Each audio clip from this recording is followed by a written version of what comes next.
Everybody, it's Flacco back at again with another Madden YouTube video. Today we have a second video of the day. Our first one was our lineup reveal. Today in the second video we will be doing our top 10 corners. I am super excited about this one. I think this is one of the most important positions in the game. There are actually a lot of really good budget ones. I wouldn't say budget, but lower overall cards that are actually very competitive this year in the beginning of the year compared to last year's where it was always just...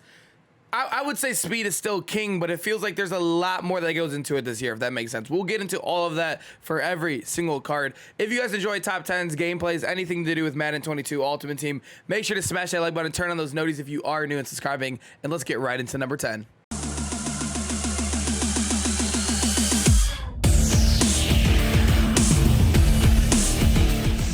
To take your gameplay to the next level, make sure to check out civil.gg to look at the 2 membership codes right here for the best ebooks inside of the game. Use code SHU for 25% off. Number 10, we do have Stephon Gilmore. This is a card that I think plays very good, but the one thing that just kills him is that speed. We have a guy he is a solid height, 6'1", 200 pounds, very solid build there for a cornerback. 85 base speed, 86 excel, which is the only thing that's really killer for him. The 84 man and 83 zone is very solid. He has good press at 86. He is gonna be a very solid card for you. He also has a power up as well, getting him to an 87, one of the best corners in real life. It just sucks that his speed is always, I don't know, especially with press being really bad this year. Even that he has a high press, it kind of seems like he kind of get blasted off. But he does play really good in man to fight speed if he's playing against... I would only throw him in the slot because his speed is not good enough for the outside. Because if you're throwing him in the middle, there's not really...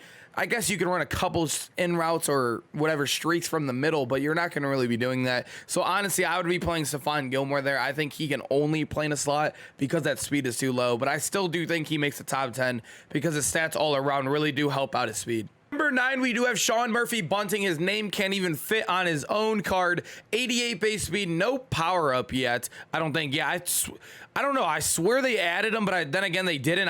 Maybe they added a couple.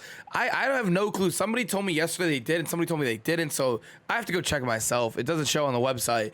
But if they add power-ups, I think he'll be even better. 88 base speed. The reason why he's so low, despite having really good speed and being 6 foot, he doesn't even hit the thresholds of 80 with his coverage stats, 79 and 76.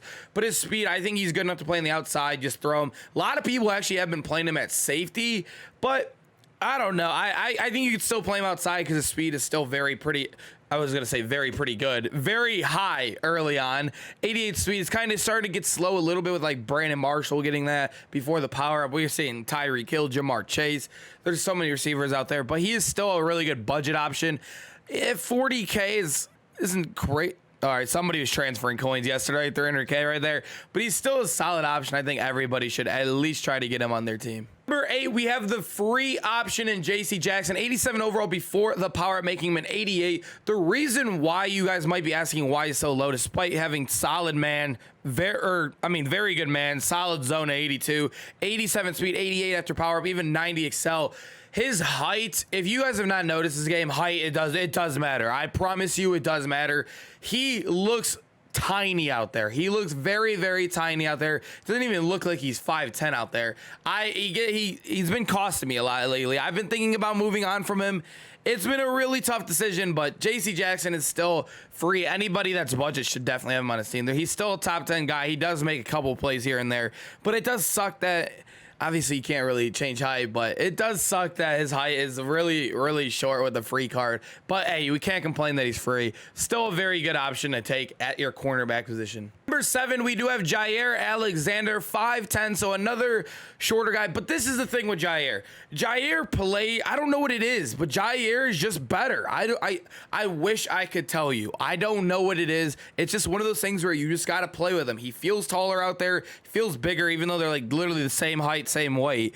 It makes no sense, but he does have better man. He has better zone. He's 1 speed shorter, but he gets a lot of other better stats all around him. He's also a lot heftier in price, but Jair, like I said, I don't know what it is. Trust me, I don't know what it is. He doesn't seem to get mossed as much as my JC does. I don't know. I have like around 50 games played online already. Maybe that's just me, but I think these two are very switchable. So if you have one at 8 and one at 7, I think they are pretty switchable there. Number 6, we do have L'Jarius Sneed, 6-foot corner with 89 speed. If he ever gets a power up and hits that 90 speed, he'll be very, very good for you. 79 man and 76 zone. So he's basically just a little bit better of a Murphy Bunting. Same exact stats, same height. He's Murphy Bunting with +1 speed. Honestly, speed is killer. You do need a speed guy on your team, especially with these fast receivers. L'Jarius Sneed, another solid budget guy to add to the team. Not much to say for him. Really not much to say for him. We just showed you Murphy Bunting's card, and it's pretty much copy and paste with +1 speed on him. Number 5, we have Fabian Moreau. I think Fabian could be a little bit higher on this list. I think the next 5 are all very, very good, and they're all kind of interchangeable besides number 1. I think number 1's by far the best corner in the game right now. But 90 speed, he's lower on the man side, but he has the zone is a little higher, so he's more of a zone guy. 6 foot as well. I just think 90 speed is so crucial on a team this year. You're seeing everybody use him. I just hate that his stats are completely awful. These are literally awful down here, but the excel and speed carry him. This is why you see everybody using him in the game. Honestly, when it comes to man and you see people running like post routes around him, it doesn't even, he gets killed on it. So it's really hard. I really do think you should be playing zone with him. He won't get burnt as much in deep plays. You guys know how broke zones are. Anybody can just throw streaks and stuff with this game. But I do like Fabian Moreau a lot, and I think most people should have him on their team. He's definitely the best team builder corner in the game. Number 4, we do have the 88 overall Jalen Ramsey after the power of 89 overall with 86 speed. So he's a little bit on the slower side, but 6'1", 88 man, 86 zone. He is amazing in the box as well. With 76 power early on for a corner is very good. Jalen Ramsey is one of those guys, kind of like Jair. He just plays different. He is just very, very good out there. I love his height, 6'1". He is a big body corner, has great press at 89 before the power up as well, making it a 90. I mean, he's just as much as you can ask for. Obviously, the speed is a killer. He's still very solid. I think the speed is the only thing holding him back from being any higher on this list. He still is a must-have on your team this early on. Number 3, we do have Marlon Humphrey, the man corner, 6 foot on the dot, has a power, making him get 90 man with 88 speed and 89 excel after the power. That would be amazing. 85 zone as well, getting that up to a green here. 88 press. This is a very, very good card. A lot of people are sleeping on it because I think a lot of people are just super hyped for the Saquon release. I just think this card is very overlooked. You don't really see him a lot. Although his price is hefty. Yes, 180K is a little bit hefty. Definitely hefty, especially when you see the number 1 option is in his price. But Marlon Humphrey is a very good corner. I think he's almost a must-have on your team as well if you got the coins for him. Number 2, I have JC Horn, another 6'1" corner with 82 man, so he hits the threshold. There's 78 zone and 89 speed. The reason why I have him higher than, say, a Marlon, this card is, I mean, the height is amazing. He matches speed well in all personnels, but this is one of those cards that literally, if you have played with him, I've watched so many MCS games yesterday, so many pro games. I think him and Marlon are easily changeable. So if you have Marlon at 2, you could comment it down, I guess, but just know that I think that they're very close and they're both interchangeable. But JC Horn is one guy I would play on the outside, and Marlon Humphrey is, I think he's so locked down in man that he has to play the inside for you. His press in man in the inside would be amazing for you, especially his in-the-box presence. JC Horn is one of those guys I put on the speed on the outside. He has man, so he could at least hit a threshold there, and he has great speed to match a lot of guys with great height as well at 6'1".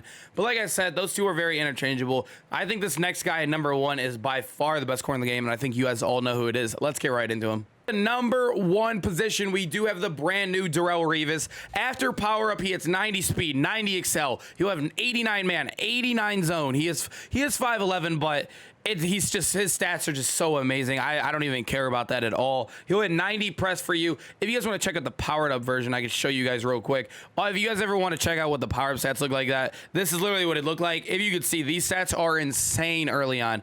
And it's crazy as his price isn't too bad either. It was a lot cheaper, but 260K. Marlon Humphrey is 100K cheaper, but I think this card is that good. He really will make a lot of plays for you. This is another guy where you can play anywhere. You can play the slot, the outside, anything. Darrelle Revis will get it done for you. Best corner in the game right now. I appreciate you boys sticking around to the end. Make sure to smash that like button if you guys enjoy top 10s like this. I love doing them, especially on days when there's no content. There's literally nothing released today at all. And if you guys did not know, yes, they did patch that XP glitch. One of my bigger videos of the year so far. And I guess I kind of found it. Not really. I was one of the first ones to post on it, but they did patch it literally 24 hours after we posted the video. Insane. But I appreciate you guys sticking around. Make sure to smash that like button, turn on those notifications for more top 10s. Hopefully we get some content tomorrow for a gameplay or two, whatever. Hopefully we're just waiting on something, you know. I'll see you guys in tomorrow's video though. Peace out, boys.